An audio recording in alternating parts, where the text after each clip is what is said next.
Sa pinakamalapit na itong kahulugan, fadhakkir, payuhan, fa inna dhikra, dahil katotohanan na ang pagpapaalala o pagpapayo tanfa'u al-mu'minin. Ito ay nakaka-benepisyo o nakakatulong sa mga mu'minin, sa atin, tayo, sa mga mananampalataya. Kaya naman inshallah sa lecture na ito, paalalahanan ko kayo ng mga ilang hadith. Inshallah. So, faqad qala Rasulullah sallallahu alaihi wasallam, man samata naja. Sinabi ng Propeta Muhammad sallallahu alaihi wasallam sa pinakamalapit na kahulugan, kung sino o siyang nanatiling tahimik ay ligtas. Man samata, siyang nanatiling tahimik, naja, ay ligtas. Ngayon, tahimik saan? Tahimik sa pagpapahiwatig ng Islam? O tahimik sa pagpapahiwatig ng tamang katuruan ng Islam? Hindi po. Ikaw ay mananatiling tahimik sa 2 oras na ito. Unang-una, ikaw ay mananatiling tahimik sa mga oras na ikaw ay nasa matinding galit. Yun po ang unang-una. Pangalawa, mananatiling tahimik sa mga oras na ikaw ay nasa matinding pagsubok. Huwag niyo po yung kakalimutan. Mananatiling tahimik sa 2 oras. Unang-una, sa matinding galit. Pangalawa, sa matinding pagsubok. Ngayon, sinabi sa hadith kanina, man samata naja, sino man siyang nanatiling tahimik ay ligtas. Ngayon, ligtas naman, ligtas saan? Okay? So, maliligtas mo ang iyong sarili, unang-una, mula sa syaitan. Kasi ang syaitan, ano ang trabaho ng syaitan? Ano ang gusto ng syaitan? Iligaw. Ang syaitan gusto kanyang magkasala. Di ba? Kasi ang syaitan, ito ay dumadaloy sa ugat ng tao hanggang sa siya ay controlling na. Di ba? Minsan pag nagagalit ang tao, nagwawala, medyo parang nanginginig, nararamdaman natin yung mga veins natin, dun dumadaloy ang syaitan.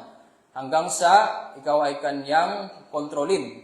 At pagkatapos noon, pangalawa, ikaw ay ligtas sa pagkakasala. Unang-una, mula sa syaitan. Ngayon, pag may syaitan, dumaloy sa iyong ugat, maaari kang magkasala, makagawa ng hindi maganda. So, mailigtas mo ang iyong sarili mula sa syaitan at saka mula sa pagkakasala sa pamamagitan lamang ng pananahimik. Sa 2 oras na ating binanggit, matinding galit at saka sa matinding pagsubok. Ngayon, pangatlo, ang sino man ang nanatiling tahimik, siya ay mamahalin ng Allah subhanahu wa ta'ala. Sino man ang makakuha ng pagmamahal ng Allah subhanahu wa ta'ala, ay mashallah. Ito ay matinding gantimpala sa Allah subhanahu wa ta'ala, malaking gantimpala sa Allah subhanahu wa ta'ala. Itong simpleng gawa na ito ay ikinatuwa ng Allah subhanahu wa ta'ala. At ang paggawa sa simpleng gawa na ito, yung pananahimik, ito ay isa sa mga sign na ikaw ay may iman. Ikaw ay may pananampalataya. Dahil ito ay pagsunod sa Propeta Muhammad sallallahu alaihi wasallam. At sa isa pang hadith, may sahaba na nagtanong sa Propeta Muhammad sallallahu alaihi wasallam, qala, ya Rasulullah, awsini. Sa pinakamalapit nito kahulugan, sinabi niya ng sahaba, o Propeta ng Allah, awsini, payuhan mo ako.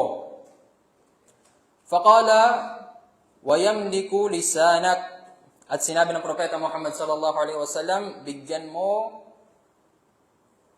mo ng kontrol ang iyong dila. وَيَمْلِكُ لِسَانَكَ. Bigyan mo ng kontrol ang iyong dila. Qala, فَأَجَابَهُ فَقَالَ وَمَا أَمْلِكُ إِلَّا أَمْلِكُ لِسَانِي.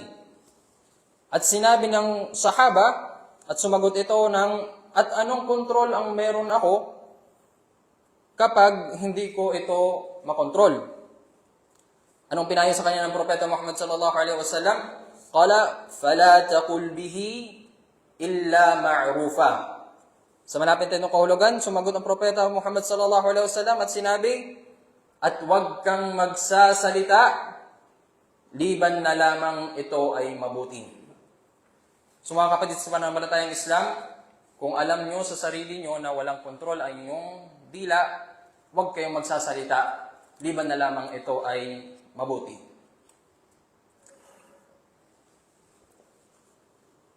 Ang ideyang ito, ang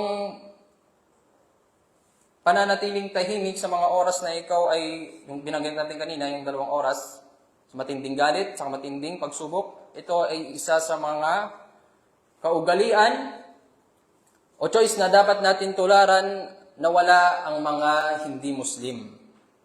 Subhanallah. Ang mga walang pananampalataya sa Islam, kunting inis lang, kunting galit lang, nagsasalita, nauna ang kanilang dila, nagsasabi ng mga hindi magagandang mabuti, hanggang sa nagawawala, nagagalit. Tapos, kung sila ay nagkaroon ng kaaway, nauuna ang kanilang dila, nagsasagutan, nagmumurahan, hanggang sa mag-away at mapunta sa magpatayan. Subhanallah. Hindi katulad sa Islam, ano yung sinabi ng Propeta Muhammad sallallahu alaihi wasallam? Man samata naja. Kung ikaw ay nanatili sa 2 oras na yan, ikaw ay ligtas. Diba? Napakadali, napakasimple. Ilan lang sa mga hindi mananampalataya sa Allah ang meron ito. Ngunit tayong mga Muslim, dapat sa atin natularan at sundin ang gawa at ang mga hadith ng Propeta Muhammad sallallahu alaihi wasallam. Okay. Ngayon, paano naman ang pananalita? Ang pananalita naman ito ay binabalyo ng karamihan. Binibigyan nila ng kahalagahan. Ngunit, ang katahimikan o pananatiling tahimik ay hindi. Bakit? Dahil nature na ng isang tao. Nature na ng isang tao na gusto niya na lagi siyang napapansin, pinupuri. Ito ay isang nature ng tao na gusto niya lagi siyang pinupuri. Gusto niya na nasa kanya lahat ng atensyon. At yung iba, gusto nila na magmukha silang professional na speaker. At yung iba naman, gusto nila na laging nilang nilalabas ang kanilang nararamdaman sa puso at sa kanilang isipan na hindi na iniisip kung anong sinasabi. Kayang-kaya nilang gawin lahat ng bagay na ito. Alam natin na kapag sinobrahan natin ang mga salitang masasakit o hindi maganda, ay maaari tayong magkasakit o magkasala. Ang mga ganitong bagay ay hindi pagsunod sa Propeta Muhammad sallallahu alaihi wasallam. Anong sinabi ng Propeta Muhammad sallallahu alaihi wasallam? Sinabi niya, man kana yu'minu billahi wal yawmil akhir, falyaqul khayran aw liyasmut. At sa pinakamalapit na itong kahulugan, ang sino mang naniniwala sa Allah at sa huling araw ay nararapat lamang sa kanya na magsalita ng mabuti, at kung walang magandang maidudulot ang kanyang salita ay manahimik.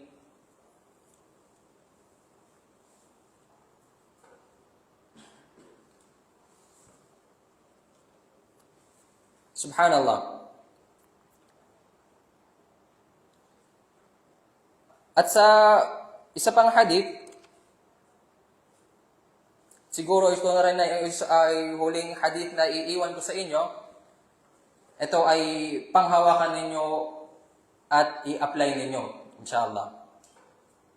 Sinabi ng Rasulullah sallallahu alaihi wasallam, "La yastaqimu imanu 'abdin hatta yastaqima qalbahu, wa la yastaqima qalbahu hatta yastaqima lisanahu."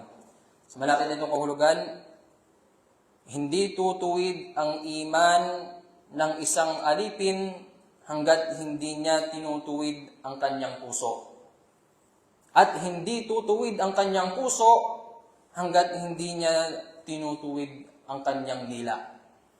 Kasi syempre, pag ikaw ay, pag ang lagi mong sinasabi, ang laging lumalabas sa iyong dila ay masasama, ang puso mo ay unting-unti na babalot at nagiging kasing tigas ng bato na patay na puso. Ngunit pag ikaw ay laging nagdidikir, nagbabasa ng Quran, laging mabuti ang lumalabas sa iyong puso, lagi mong inaalala ang Allah subhanahu wa ta'ala, ikaw ay magkakaroon ng iman. Doon ngayon mabubuhay ang iyong puso.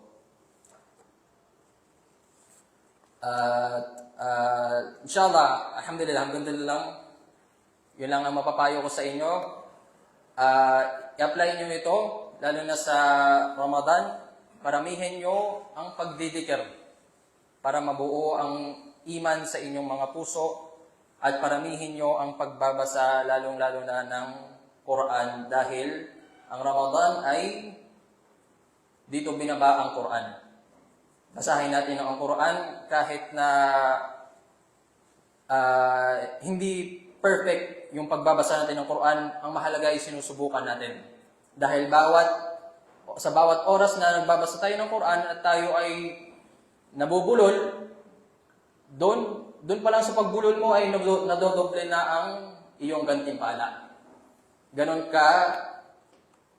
ka tindi o kaganda ang gantimpala na makukuha natin lalo-lalo sa Ramadan. Dahil sa Ramadan, ang gantimpala sa Ramadan ay nadodoble. Inshallah.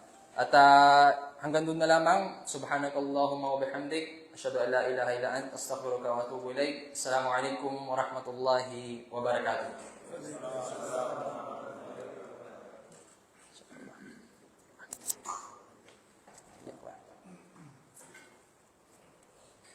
Okay, may kunting oras pa tayo. Ilan po sa sino na kayo hindi lang po panginan? Okay.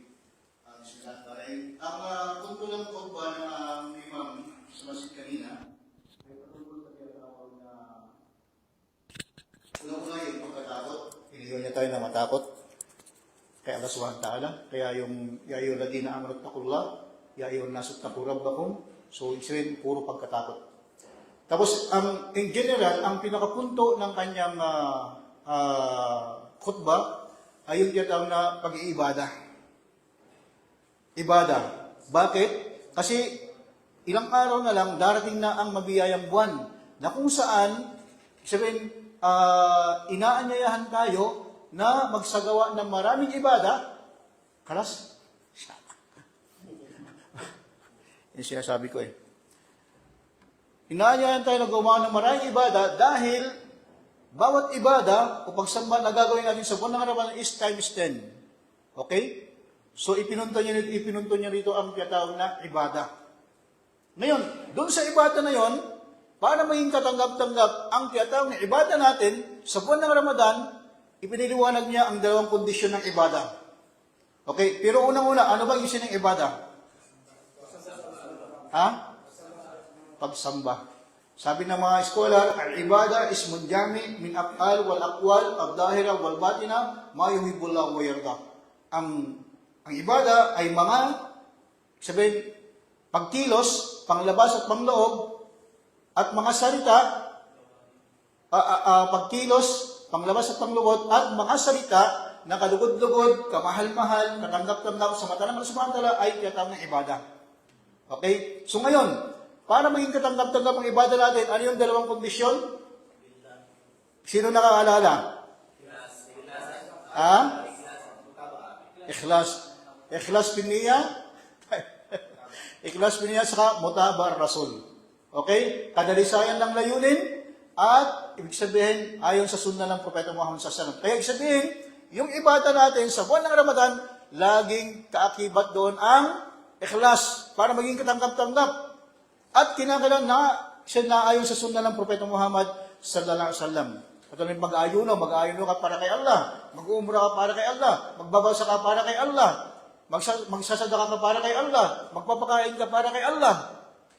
Diba? So lahat ng ibada na gagawin mo sa buwan ng Ramadan para ito'y maging katanggap-tanggap, mayroong kaakibat na ikhlas para kay Allah. Okay? Pangalawa, kinakailangan ikikilos mo yung mga pagsamba na yon nang naayon sa pamaraan ng Propeta Muhammad SAW. Dahil kung ikhlas lamang ang kondisyon ng ibada mo, hindi tanggap. Kailangan laging magkasabay. Ito yung bagay na dala-dala natin saan man tayo magpunta, mga kapatid. Hindi natin pwedeng iwan to. Iwanan mo ng cellphone mo, iwanan mo ng asawa mo, wag mo lang iwanan yung dalawang ito. Okay? Dahil pag ito yung iniwanan mo, talo ka. Di ba? Talo ka. Pag iniwan mo ito. Dahil walang saysay ang lahat ng gagawin ng pag-ibada pag iniwanan mo ang dalawang bagay nito. Kaya ito'y dala-dala natin saan man tayo magpunta. Hindi pwedeng ang ikhlas niya at mutaba rasul ay pang Saudi Arabia lang. Pagkatapos pag uwi mo sa Pilipinas, dito ka muna, iwan muna kita rito, saka lang tayo magkita uli, pagbalik ko. Hindi ganon. Supposed to be, maraming ganon. Di ba? Napakataas ang iman. Napakataas ang iman bago umuwi. O pag doon, pag nandun sa Pilipinas, biglang bagsak yung iman. Sabi niya, babalik kayong taon na dito. Hindi niya alam, baka doon na siya abutan ng kamatayan. So, maalis hanggang dito naman tayo dahil minamalik tayong lumabas. Subhanakallahumma wa bihamdik, asyhadu an la ilaha illa anta astaghfiruka wa atubu ilaik. Assalamualaikum warahmatullahi wabarakatuh.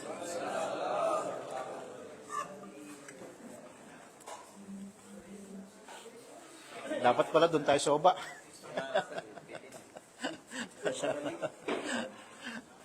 Allahu Akbar. Cellphone ni Ali ko. Dapat 15 riyals lang. Finish mo na. Mashallah.